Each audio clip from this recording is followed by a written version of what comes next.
సింహరాశి వారికి మాస ఫలితం ఎలాగుంటుందో తెలియజేస్తున్నాను, జాగ్రత్తగా వినండి. ఈ గ్రహాలు ఏ భావంలో ఎక్కడున్నాయి, ఏ స్థానంలో ఉన్నాయి, ఏ రాశిలో ఉన్నాయన్నటువంటి విషయం తెలుసుకోవాల్సిందే. కేతువు మాత్రం సింహరాశిలోనే ఉన్నాడు అన్నటువంటి విషయం మీరు అర్థం చేసుకోండి. దానికి సప్తమంలో మరి అంటే కుంభరాశిలో రవి, బుధుడు కానీ, కుజుడు, రాహు కానీ ఈ 4 గ్రహాలు కూడా ఉన్నాయి. మరి మీన రాశిలోకి వచ్చేటప్పటికి శుక్రుడు కానీ, శనైశ్చరుడు కానీ వీళ్ళిద్దరూ కూడా ఉన్నారు. గురువు మిథున రాశిలో ఉన్నాడు. అటువంటి పరిస్థితుల్లో మరి మాస ఫలితం ఎలా ఉంటుంది అంటే మిక్స్డ్ గా ఉంటుంది, మిశ్రమంగా ఉంటుంది. మంచి ఉంటుంది, చెడు ఉంటుంది. ప్రతి పనిని కూడా మీరు ఆలోచించి అడుగులు వేయాలి. మీ జాతకాలను పరీక్షించుకున్న తర్వాత ఎవరైనా నిష్ణాతుడైనటువంటి జ్యోతిష్యుడు కలిసినటువంటి పక్షంలో ఈ మాసంలో రాజకీయ నాయకుల విషయంలో కనుక తీసుకున్నట్టయితే అపవాదులకు గురి అయ్యేటువంటి పరిస్థితులు కనబడుతున్నాయి. జాగ్రత్తగా ఉండాలి. ఈ యొక్క ప్రొఫెషన్ రంగంలో ఉన్నటువంటి వాళ్ళు కూడా అధర్మబద్ధంగా కనుక ప్రవర్తించినట్టయితే నిందలతో పాటు ఆర్థిక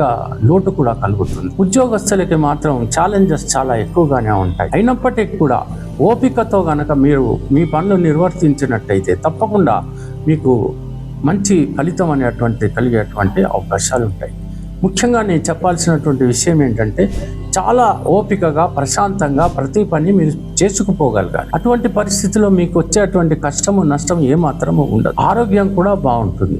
అదే తొందరపాటు చర్యలకు కనుక మీరు పూనుకుంటే తప్పకుండా ఎన్నో రకాలైనటువంటి కష్టాలు కలిగేటువంటి అవకాశం ఉంటుంది. కాబట్టి జాగ్రత్తగా వ్యవహరించాలి. ఇంట్లో కూడా ఎలా ఉంటుంది అంటే చిన్న చిన్న విషయాలకి గొడవ పడటం.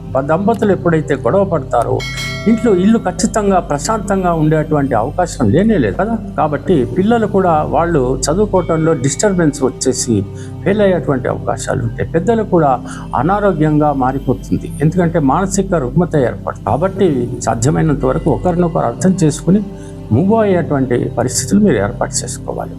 ప్రేమికులకు కూడా అలాగే ఉంటుంది ఇంచుమించు. కాబట్టి మీరు ఎప్పుడూ కూడా చాలా జాగ్రత్తగా ఇంట్లో వ్యవహరించాల్సి ఉంటుంది. వివాహ ప్రయత్నాలు చేసినట్టయితే ఇవాళ కాకపోయినా రేపు మాత్రం తప్పకుండా సంబంధాలు దొరకటం, వివాహాలు కూడా జరిగిపోవటం అనేటువంటి జరుగుతుంది. నూతన వ్యాపారాలు ప్రారంభించాలి అనుకుంటున్నటువంటి వాళ్ళు 19వ తేదీ మార్చి తర్వాత మాత్రమే అలాంటి ప్రయత్నాలు చేయాలి. మంచి ముహూర్తం చూసుకుని ప్రారంభించండి. దైవ ప్రార్థన అనేటువంటిది ఈ మాసం మాత్రం మీకు చాలా అవసరమని మాత్రం మీరు దయచేసి తెలుసుకోవాలి. రవికి నమస్కారం, ఆదిత్య హృదయం చదవండి. తర్వాత మహామృత్యుంజయ మంత్రం కూడా చదవటానికి ప్రయత్నించండి. శత్రువులు లేకుండా చూసుకోవాలి అంటే బగళాముఖి మంత్రాన్ని చదవండి. మంచి ఫలితాలు అనేటువంటివి తప్పకుండా కలుగుతాయి.